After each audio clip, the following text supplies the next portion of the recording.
Elhamdülillah inде bugün biz sizning bilan kardeşlerim vaqtimiz şekli buluna qaramasdan inде iske düşürüp uzarbız. İske düşürüp uzarbız bir ulu gıybadetning türün. Ул da bulsa cemaat dua kılı. Elhamdülillah Müslüman kişisinin en zor, en ehemmiyetli kuralı bulup dura, ул da bulsa dua. Hem şuna göre hazırki zamanda, hem kübrek de bizim jirliklerde kızganış, bizim Müslümanlar kardeşleri biz arasında da duanın ne kadar ehemmiyetli eybirin bile bitirme sebepli biz ona bek salkın revişte qarayız. Kızganış cemaat.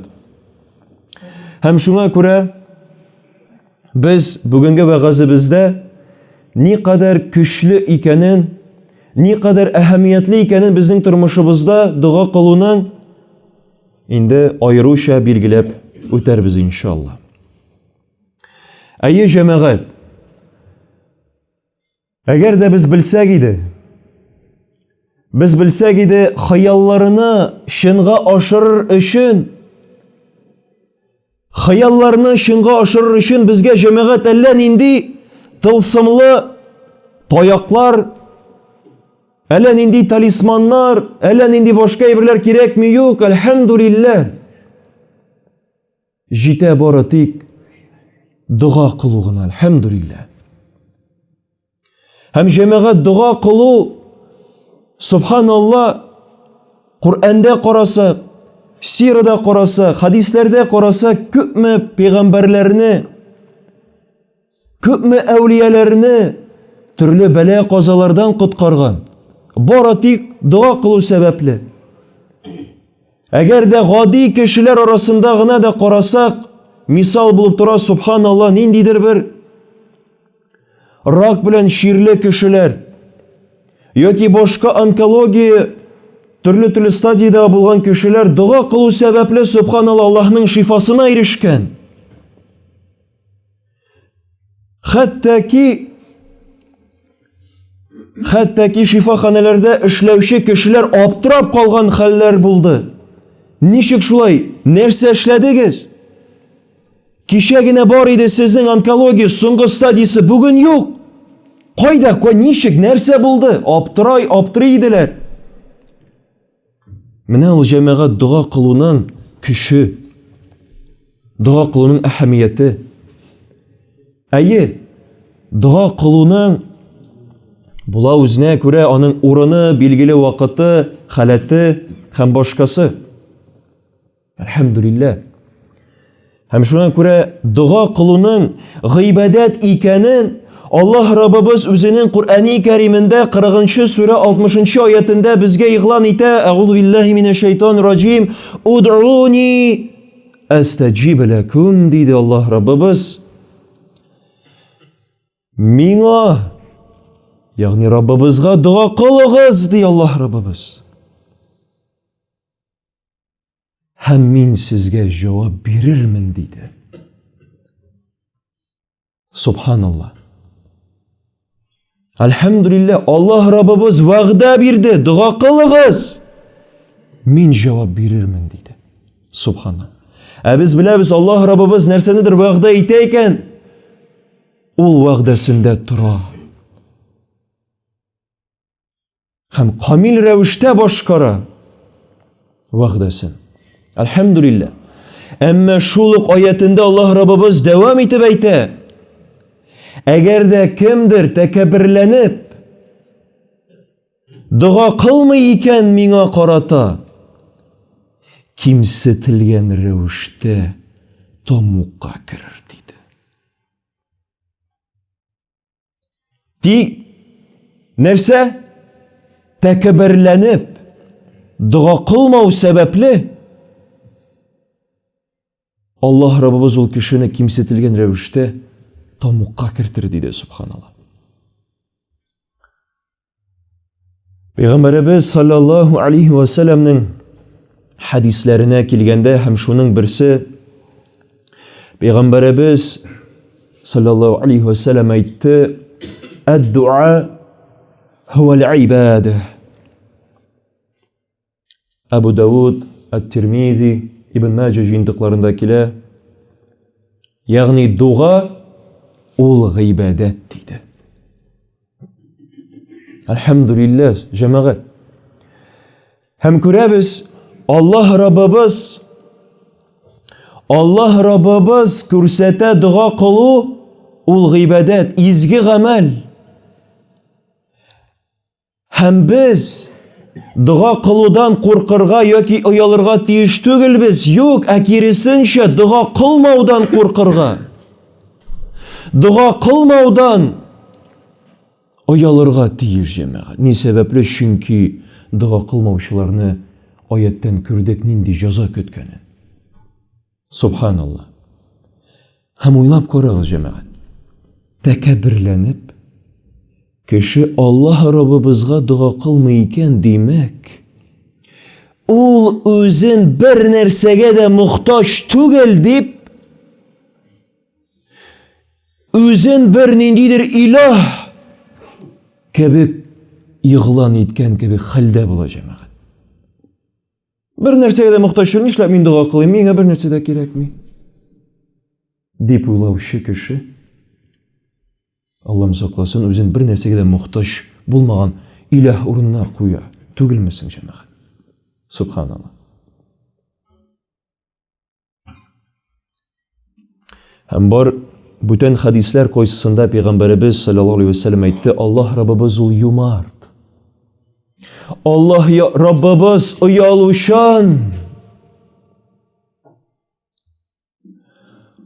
Аллаһ Раббыбыз ояла.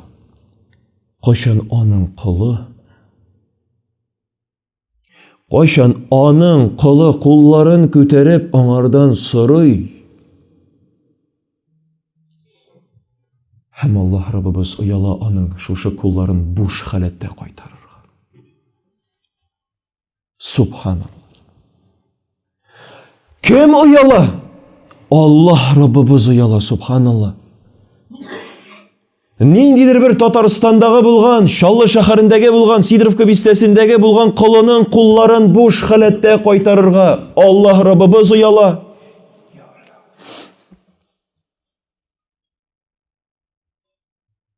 Аллаһ Раббыбыз ояла. Шуңа күрә моннан без күрәбез җәмәгать, субханаллах, дуга кыласың икән, бер дә шикләнмә җавапсыз кайтуына. Бер дә шикләнмә. Бер дә шикләнмә. Чөнки Аллаһ Раббыбыз ул юмарт. Чөнки Аллаһ Раббыбыз ояла синең кулларыңны буш халәттә кайтарырга. Аңлыйсың? Аңла, төшен шуңа. Субханаллах. Һәм бүтән бер хадистә игълан булганча, Пәйгамбәребез саллаллаһу алейхи ва саллям әйтте: дугага җавап 3 төрле булырга мөмкин. 3 рәвештә кайтарылырга мөмкин. Яки 3-нең бер рәвешендә әлбәттә ки. Беренчесе инде әлбәттә ки ул шушы дөньяда күрәсең дуга кылуыңның нәтиҗәләрен. Яки әгәр дә бу дөньяда күрмәсәң, син иншалла аның бәрабәренә ахирәттә күрәчәксең җавабын.